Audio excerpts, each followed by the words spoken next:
देखिए अगला टॉपिक आता है what are the components of government budget. What are the components of government budget.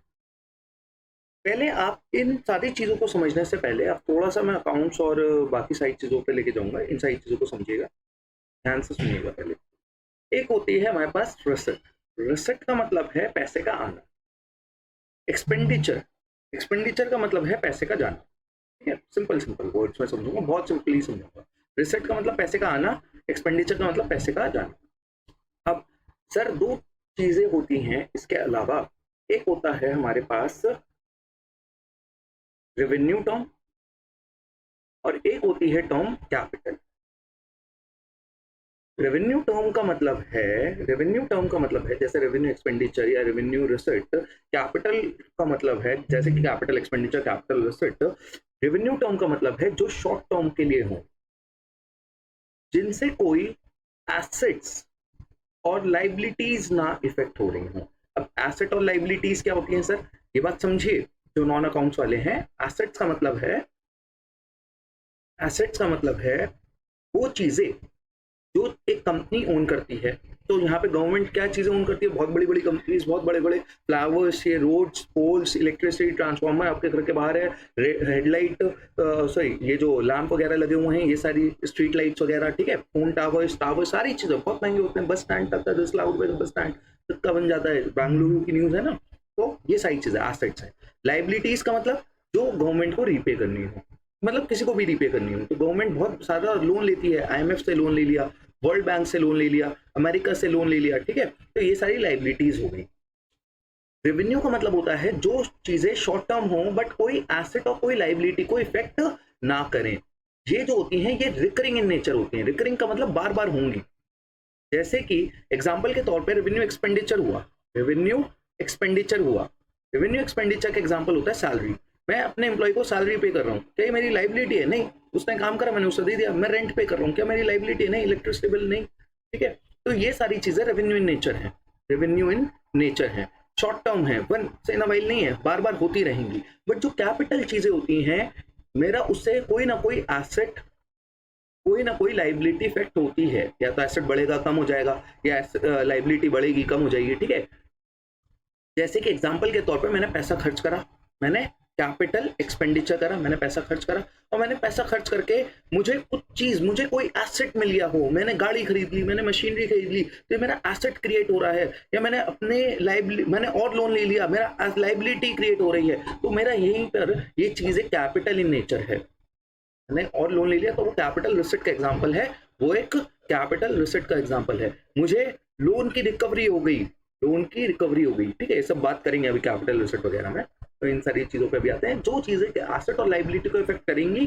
But तो क्या बार बार गाड़ी खरीदते हो, क्या बार बार मशीनरी खरीदते हो, क्या बार बार लोन लेते हो? नहीं, ये नॉन रिकरिंग होता है। नॉन रिकरिंग का मतलब वंस इन अ वाइल होगा, non recurring in nature, once in a while, once in a while. अब देखिए गवर्नमेंट बजट के दो पार्ट हैं, एक रेवेन्यू बजट होता है, कैपिटल बजट होता है। रेवेन्यू बजट के अंदर दो चीजें होती हैं, revenue reset, revenue expenditure. Capital budget के अंदर दो चीजें होती हैं, कैपिटल रिसेट, कैपिटल एक्सपेंडिचर, ठीक है। अब हम इन सारी चीजों को डिटेल में पढ़ते हैं, 1 2 3 4। सबसे पहले हम जो स्टार्ट करेंगे वो कैपिटल एक्सपेंडिचर से स्टार्ट करेंगे, ठीक है। कैपिटल एक्सपेंडिचर समझने से पहले हम एक्सपेंडिचर, हम ऐसे बना लेते हैं, एक्सपेंडिचर की दो चीजें और रिसेट्स की दो चीजें, मैं यहाँ पे अलग से बना लेता हूँ। एक्सपेंडिचर की दो चीजें, एक रेवेन्यू एक्सपेंडिचर और capital expenditure. Revenue expenditure, capital expenditure क्या बोला, capital once in a while होगा। जो कोई ना, आप एक्सपेंडिचर का मतलब क्या बताया था मैंने आपको, पैसे खर्च कर रहे हो। कैपिटल एक्सपेंडिचर में आप एक्सपेंडिचर का मतलब समझिए, पैसे खर्च कर रहे हो। पैसे खर्च करके आपके पास एसेट आएगा या एसेट जाएगा? सर आप पैसे खर्च करोगे तो आपका एक नया एसेट आएगा, तो एसेट क्रिएट होगा। या पैसे खर्च कर रहे हो, जब आप पैसे खर्च कर रहे हो तो लाइबिलिटी और इंक्रीज होगी या लाइबिलिटी डिक्रीज हो जाएगी? लोन आप रीपे कर दोगे तो आपका रिडक्शन इन लाइबिलिटीज हो जाएगा। देखिए इसकी जो डेफिनेशन है, इसकी जो डेफिनेशन है वो एज इट इज वर्ड्स में याद करिएगा, ठीक है। इसकी definition as it is word में याद करिएगा। मैं आपको एक बार यहाँ पे लिखी हुई नहीं है, ये आपकी बुक्स में लिखी हुई होगी, मैं आपको समझा भी दूंगा, ठीक है। इन सारी चीजों को एज इट इज याद करिएगा, बहुत इंपॉर्टेंट है। Reduction in liabilities, liabilities, create asset और रिडक्शन इन लाइबिलिटीज, ये कैपिटल एक्सपेंडिचर के एग्जांपल्स हैं।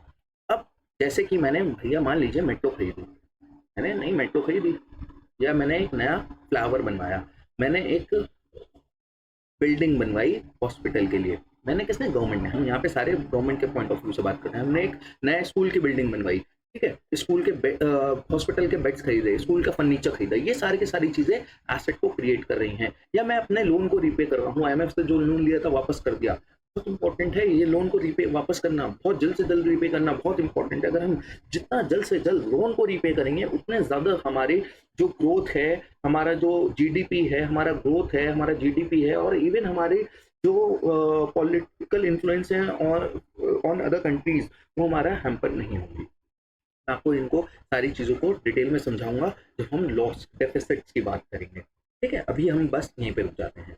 मैं समझ में आया, कैपिटल एक्सपेंडिचर समझ में आया, एक बार रीड कर लेते हैं। वन टाइम इन्वेस्टमेंट है, नॉन रिकरिंग है, बार बार थोड़ी ना करेंगे, ठीक है। किस लिए होता है कि अपने बिजनेस को एक्सपैंड करने के लिए, अपने बिजनेस को ऑर्डर में लाने के लिए, जिसके अंदर मशीनरी का, मैन्युफैक्चरिंग इक्विपमेंट्स का और other these assets provide value to the government in life span and also includes repayment of liabilities, ठीक है। मैं यहाँ पे लिख देता हूँ क्या एड ऑन है, any creation of asset, any creation of asset and reduction in liabilities. ये इंपॉर्टेंट लाइन है, याद रखिएगा। और रिडक्शन इन लाइबिलिटीज, या तो कोई एसेट क्रिएट हो जाए ऐसा एक्सपेंडिचर, और कोई लाइबिलिटी रिड्यूस हो जाए, और रिडक्शन इन लाइबिलिटीज।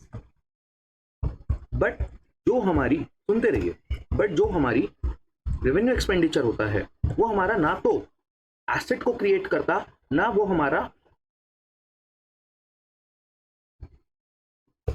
जो हमारा रेवेन्यू एक्सपेंडिचर होता है ना तो वो हमारा एसेट को क्रिएट करता, ना वो हमारा लाइबिलिटी को रिड्यूस करता। नीदर, ये मार्क कर लीजिएगा वाली line, neither create any asset nor reduce in liability,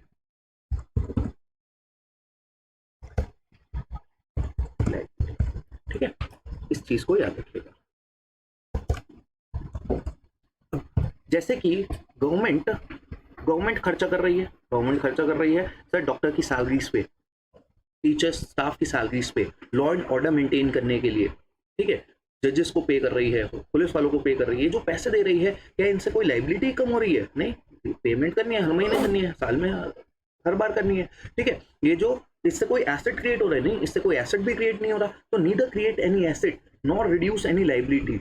अब भी एक्सपेंडिचर तो हो रहा है, पैसा तो जा रहा है, गवर्नमेंट के पास से पैसा जा रहा है, इसके साथ साथ हम ये देखते हैं शॉर्ट टर्म है, करंट है, बार बार होता रहेगा, रिकरिंग है। तो मैंने क्या बोला था, नॉन रिकरिंग है। Capital expenditure is non recurring, once in a while होगा, जबकि रेवेन्यू एक्सपेंडिचर हमारा बार बार होता रहेगा, रिकरिंग नेचर होगा। बात समझ में आया? इसको बहुत अच्छे से दोबारा से एक बार पढ़िए और एक एग्जाम्पल समझिए, एक एग्जाम्पल से और समझ लीजिए लास्ट, ठीक है। इस एग्जाम्पल से आपको क्लैरिटी मिल जाएगी। गवर्नमेंट ने खर्चा करा मेट्रो पर, मेट्रो खरीदी, तो ये हमारा कौन सा एक्सपेंडिचर है? पैसा जा रहा है ना, पैसा जा रहा है तो एक्सपेंडिचर हो गया। पहले आपको ये डिसाइड करना है, ठीक है सर एक्सपेंडिचर हो रहा है, क्या गवर्नमेंट का एसेट बन रहा है? बिल्कुल एसेट बन रहा है, गवर्नमेंट का एसेट बन रहा है, तो कैपिटल एक्सपेंडिचर है, वंस इन अ वाइल, बार बार मेट्रो थोड़ी ना खरीदेगी। बट जो ड्राइवर की मेट्रो की सैलरी पे कर रही है, ड्राइवर की सैलरी पे कर रही है, ड्राइवर की सैलरी बार बार पे करती रहेगी सर, तो ये एक रेवेन्यू एक्सपेंडिचर है, ये एक रेवेन्यू एक्सपेंडिचर है, ये बार बार करेगी गवर्नमेंट। एक और बात समझिए, मान लीजिए गवर्नमेंट ने लोन रीपे कर दिया, लोन रीपे कर रही है तो पैसा जा रहा है, तो कैपिटल एक्सपेंडिचर बार बार होगा नहीं, मनसीना भाई सर। बट जो इस लोन पर इंटरेस्ट था ना, जब तक लोन रहेगा तब तक इंटरेस्ट पेमेंट तो करनी पड़ेगी, कोई लाइबिलिटी कम थोड़ी ना हो रही है, कोई एसेट क्रिएट थोड़ी ना हो रहा है, तो ये रेवेन्यू एक्सपेंडिचर है। बहुत इंपॉर्टेंट ये वाला एग्जांपल है। इस एग्जांपल, इन दोनों एग्जांपल्स के हेल्प से आप समझ गए होंगे, आई होप सो। एक बार इसको पॉज करिए और इसको एक बार पढ़ लीजिए, ठीक है, इसको एक बार पॉज करिए और इसको एक बार पढ़ लीजिए, जिससे आपको क्लैरिटी मिले। देखिए, अब हमने बजट एक्सपेंडिचर के दोनों पढ़ लिए, revenue expenditure, budget capital expenditure. अब हम बजट रिसिट्स को पढ़ते हैं। बजट रिसिट्स में भी दो हैं, रेवेन्यू रिसिट्स और कैपिटल रिसिट्स। पहले कैपिटल रिसिट्स को पढ़ते हैं। कैपिटल रिसिट्स के मैं यहाँ पे पॉइंट्स भी लिख दूंगा कि क्या क्या हो सकते हैं, बट पहले कैपिटल रिसिट को समझ लीजिए। कैपिटल रिसिट वो रिसिट्स हैं जो हमारे, थोड़ा सा खाली स्पेस यहाँ पे मेरे, कैपिटल रिसिट्स वो रिसिट्स हैं जो हमारे ना तो देखिए कैपिटल रिसेट, पहले रिसेट का मतलब समझिए, रिसेट का मतलब क्या था, पैसे का आना।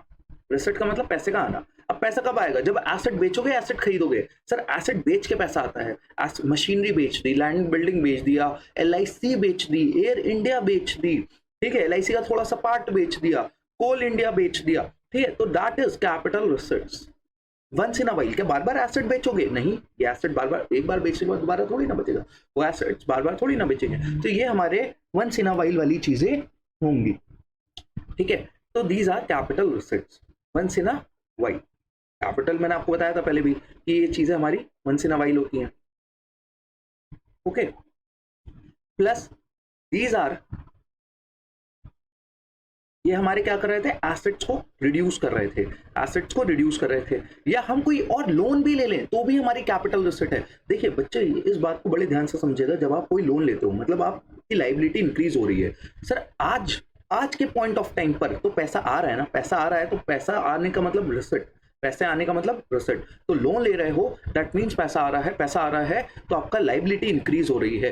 तो जब आप लोन लेते हो लाइबिलिटी इंक्रीज होती है, कॉजेज क्रिएशन ऑफ लाइबिलिटी, आपका मतलब कैपिटल रिसेट है। क्या बार बार लोन लेते हो? वंस इन अ वाइल है, ठीक है। दोनों पॉइंट को समझे।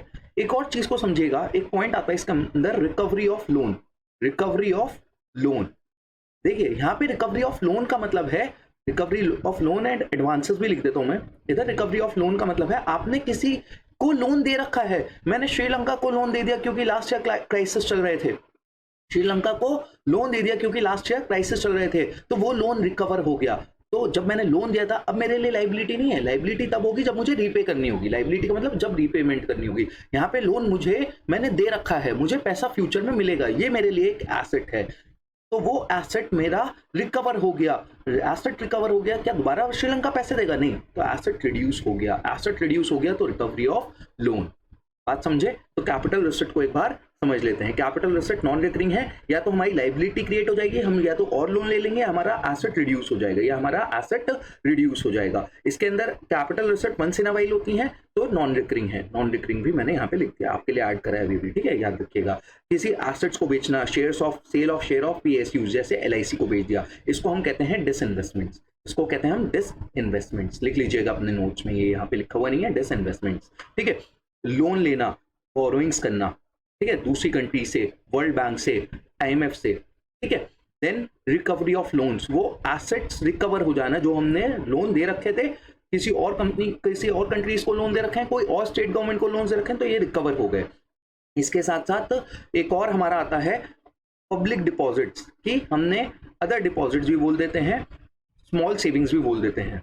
अदर डिपॉजिट्स या पब्लिक डिपॉजिट्स या स्मॉल सेविंग्स, लोगों से पैसा मंगवा लिया छोटे टाइम पीरियड के लिए। हमने बात करी थी ना RBI के अंदर, सेंट्रल बैंक के अंदर, जब open market operations RBI government के बिहाफ पे small savings, small deposits issue करता है, ठीक है, सिक्योरिटीज बॉन्ड्स इशू करता है, तो वो स्मॉल सेविंग्स का ही पार्ट माने जाते हैं। तो गवर्नमेंट के पास पैसा आ जाता है, तो ये सारा का सारा कैपिटल रिसेट है। अब आते हैं रेवेन्यू रिसेट्स पे। एक बार इसको रीड कर लीजिए, बहुत इंपॉर्टेंट है, और ये 4 पॉइंट्स याद रखिएगा, ये 4 पॉइंट्स याद रखिएगा। अब हम रेवेन्यू रिसेट्स पे आते हैं। रेवेन्यू रिसेट्स, देखिए पैसा आ रहा है, गवर्नमेंट के पास पैसा तो आ रहा है, मगर उससे ना तो कोई एसेट पे इफेक्ट पड़ रहा, ना कोई लाइबिलिटी पे इफेक्ट पड़ रहा, बट तब भी पैसा आ रहा है। सर ऐसे कौन लोग हैं जो पैसा भेज रहे हैं गवर्नमेंट को? सर देखिए, गवर्नमेंट की बहुत बड़ी बड़ी कंपनीज चल रही हैं, सबसे बड़ा तो गवर्नमेंट के पास एज अ टैक्स पैसा आ रहा है, एज अ टैक्स पैसा आ रहा है। GST पे कर रहे हो, इनकम टैक्स पे कर रहे हो, ये सारा गवर्नमेंट के पास पैसा आ रहा है। तो ये गवर्नमेंट का क्या लाइबिलिटी क्रिएट हो रही है? गवर्नमेंट की कोई लाइबिलिटी है? गवर्नमेंट की कोई लाइबिलिटी नहीं है। आपने टैक्स दिया, भूल जाओ भैया, गवर्नमेंट कर रही है तो आपके सोशल वेलफेयर को बढ़ा रही है, तो गवर्नमेंट अच्छी है, वरना तो भूल जाओ कि पैसा वापस, गवर्नमेंट की कोई लाइबिलिटी भी बनती है, ठीक है ना। कोई एसेट रिड्यूस हो रहा, गवर्नमेंट ने तो कोई एसेट थोड़ी ना बेचा, तब भी गवर्नमेंट के पास पैसा आ रहा है, जैसे टैक्स का, या एक होता है नॉन टैक्स रेवेन्यू का भी। नॉन टैक्स रेवेन्यू को अभी समझते हैं, पहले टैक्स रेवेन्यू को समझ लेते हैं।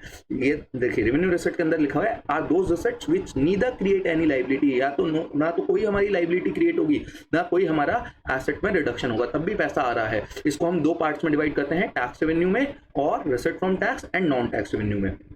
टैक्स रेवेन्यू में गवर्नमेंट के पास 2 टाइप का टैक्स आता है, डायरेक्ट टैक्स और इनडायरेक्ट टैक्स। बहुत ध्यान से सुनिएगा और फिर बाद में इन तीनों चारों पॉइंट्स को रीड कर लीजिएगा। देखिए डायरेक्ट टैक्स जो होता है वो गवर्नमेंट को आप डायरेक्टली पे करके आते हो।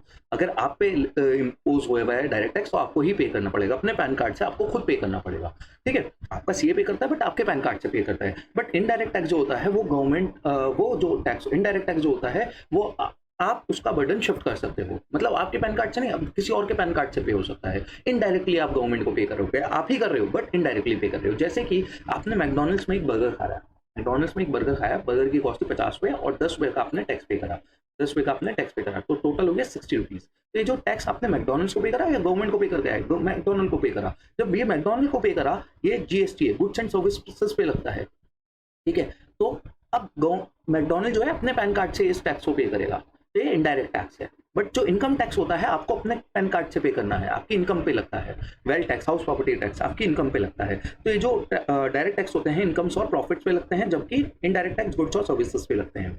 इनडायरेक्ट टैक्स का जिस पर बर्डन है उसको ही पे करना है, डायरेक्ट टैक्स का जिस पर बर्डन है उसको ही पे करना है, इसका बर्डन शिफ्ट नहीं हो सकता। इनडायरेक्ट टैक्स जो होते हैं उसका बर्डन शिफ्ट हो सकता है। डायरेक्ट टैक्स को समझेगा प्रोग्रेसिव इन नेचर है। प्रोग्रेसिव इन नेचर का मतलब जैसे जैसे आपकी इनकम बढ़ेगी, पहले आपकी इनकम 1 करोड़ थी, अब 2 करोड़ हो गई, इन 1 करोड़ पे 30% टैक्स पे कर रहे थे, 2 करोड़ पे 30% टैक्स मतलब हो गया 60 लाख रुपए, 1 करोड़ पे 30% मतलब हो गया 30 लाख रुपए। तो आपकी इनकम बढ़ी तो आपको टैक्स भी ज्यादा पे करना पड़ा। तो ये कौन, जब आपकी इनकम बढ़ेगी तब आपको ज्यादा टैक्स पे करना पड़ेगा। रिग्रेसिव या प्रोपोर्शनल इन नेचर का मतलब होता है, रिग्रेसिव या प्रोपोर्शनल इन नेचर का मतलब होता है कि इनकम से रिलेटेड नहीं है। तो जीएसटी इनडायरेक्ट टैक्स इनकम से रिलेटेड है नहीं, आपने सामान खरीदा आपको टैक्स पे करना पड़ा, आपने लैपटॉप खरीदा, आपने कोई चिप्स का पैकेट खरीदा, आपने कोई सॉफ्ट ड्रिंक खरीदी, तो ये आपको टैक्स पे करना पड़ेगा। रिग्रेसिव इन नेचर है, ठीक है। प्रोपोर्शनल इन नेचर है, गुड्स एंड सर्विसेज पर अप्लाई होगा। देन एक और बात याद रखिएगा, डायरेक्ट टैक्स की जो रीच है वो लिमिटेड है। क्यों लिमिटेड है? सिर्फ 10% से भी कम लोग टैक्स पे करते हैं इंडिया के अंदर। क्यों? क्योंकि उनकी इनकम स्लैब रेट वैसा है। जो सिर्फ रिच है, डिपेंड कर, जो भी अलग अलग स्लैब रेट्स हैं हम बात कर लेते हैं, मान लीजिए 7.5 लाख रुपए से ऊपर है वही टैक्स पे करेगा, ठीक है। तो जो रिच है वही टैक्स पे करेगा, उसकी रीच जो है वो कम है। इनकम टैक्स, डायरेक्ट टैक्स की रीच जो है कम है, लिमिटेड है। बट इनडायरेक्ट टैक्स हर कोई पे करता है। चिप्स का पैकेट खरीदोगे, माचिस की डिब्बी खरीदोगे, लैपटॉप खरीदोगे, फर्नीचर खरीदोगे, कुछ भी खरीदोगे, आपको टैक्स पे करना पड़ेगा। तो ये इसकी जो रीच है, इनडायरेक्ट टैक्स की जो रीच है वो वास्ट है, वो बड़ी है। समझ में आया? ये हमारे पास होते हैं नॉन टैक्स रेवेन्यू, ठीक है, सॉरी टैक्स रेवेन्यू। अब हम आते हैं नॉन टैक्स रेवेन्यू पे। नॉन टैक्स रेवेन्यू के ये एग्जांपल्स लिखे हुए हैं, ये सारे एग्जांपल्स मैं आपको एक एक करके समझा देता हूँ, फिर आप ध्यान से एक बार सुन लीजिएगा और याद रखिएगा। ये बिल्कुल एज इट इज वर्ड्स में याद करने की जरूरत नहीं, बस सुन लीजिए। सबसे पहले गवर्नमेंट ने दूसरी कंट्रीज को लोन दे रखा था, दूसरे स्टेट गवर्नमेंट को लोन दे रखा था। दैट मीन्स हमारे लिए एसेट है, वो हमें इंटरेस्ट पे करेंगे। जो एसेट है अगर वो हमें वापस से लोन रिकवर कर देते हैं वो तो हमारा कैपिटल रिसेट हो जाएगा, बट वो जो हमें ईयर बाय ईयर इंटरेस्ट पे कर रहे हैं वो हमारा रेवेन्यू रिसीट है। उसमें कोई एसेट में कमी नहीं हो रही या फिर लाइबिलिटी इंक्रीज नहीं हो रही, इंटरेस्ट पे कर रहे हैं, वो हमारा रेवेन्यू रिसीट है। इंटरेस्ट रिसीव की बात कर रहे हैं। जो हमारी कंपनीज थी वो भेल सेल, मैंने आपको बताया भेल सेल से बहुत ज़्यादा प्रॉफिट्स होते हैं, प्रॉफिट्स गवर्नमेंट को मिले, तो ये गवर्नमेंट के पास कोई एसेट में कमी हुई नहीं, कोई लाइबिलिटी बढ़ गई नहीं, बट प्रॉफिट जो मिले, कमर्शियल रेवेन्यू जो मिला वो रेवेन्यू रिसीट्स है, ठीक है। एक्सटर्नल ग्रांट्स, फ्लड्स आ गए सिक्किम में, फ्लड्स आ गए केरला में, फ्लड्स आ गए कोई सी सिटी में, ठीक है। तो गवर्नमेंट ने अर्थक्वेक आ गए तो गवर्नमेंट ने ग्रांट्स भेजी, दूसरी गवर्नमेंट से ग्रांट्स भेजी, ठीक है। Grants and donation received, revenue receipt है। ये होता तो वंस इन अ वाइल है, बट इसकी कोई लाइबिलिटी थोड़ी ना बढ़ी। Penalties, fines and penalties impose कर दी, चलान कर दिया आपका, ठीक है। गवर्नमेंट को पैसे मिले, कोई लाइबिलिटी थी, लाइबिलिटी बढ़ गई गवर्नमेंट की? नहीं। कोई एसेट कम हो गया? नहीं, ठीक है। ऐसे ही कोर्ट फीस पे करी, लाइसेंस फीस पे करी, ठीक है। एस्टेट्स क्या होता है? मान लीजिए कोई बंदा मर गया, उस बंदे की कोई विल नहीं है, उस बंदे का कोई वारिस भी नहीं है, लीगल हेयर भी नहीं है, तो उस बंदे की सारी प्रॉपर्टी गवर्नमेंट जब्त कर लेगा, गवर्नमेंट के पास चली जाएगी, तो उसको एस्टेट्स कहते हैं। गवर्नमेंट आपकी प्रॉपर्टी को जब्त कर ले, कोई इलीगल कारणों की वजह से, विजय माल्या की प्रॉपर्टी को जब्त कर लिया गया, नीरव मोदी की प्रॉपर्टी को, फोर फीचर कहते हैं इसको। स्पेशल असेसमेंट जनरली नहीं होता, बुक वाइज लिखा हुआ है इसलिए लिखा हुआ है बस, वैसे कभी भी नहीं होता। जैसे कि मान लीजिए आपके घर के बाहर से मेट्रो का फ्लाईओवर बन गया, उसकी वजह से आपके रेट बढ़ गए, आपके प्रॉपर्टी के रेट बढ़े, तो गवर्नमेंट आ गई, लाओ भैया पैसे दो, हमारी वजह से बना है ना, हमारी वजह से बढ़ी है, तो लाओ पैसे दो, इसको स्पेशल असेसमेंट कहते हैं। गवर्नमेंट जनरली ऐसा नहीं करती, ठीक है। ये हमारे पास नॉन टैक्स रेवेन्यू है। एक और बात देखिए, रेवेन्यू रिसीट्स को दोबारा देखिए, ये हमारे रिकरिंग इन नेचर होंगे, बार बार होते रहेंगे, और capital receipt non recurring in nature होंगे। कोई डाउट है पूछिए। इसके बाद एक वीडियो और बनेगी कंसेप्ट्स की, और एक वीडियो बनेगी जिसके अंदर हम ये डिस्कस करेंगे व्हाट आर दी एग्जांपल्स के थ्रू कि रेवेन्यू रिसीट कौन सा है, कैपिटल रिसीट कौन सा है, रेवेन्यू एक्सपेंडिचर कौन सा है, कैपिटल एक्सपेंडिचर कौन सा है। बहुत ध्यान से इन सारी चीजों को देख लीजिए। Thank you.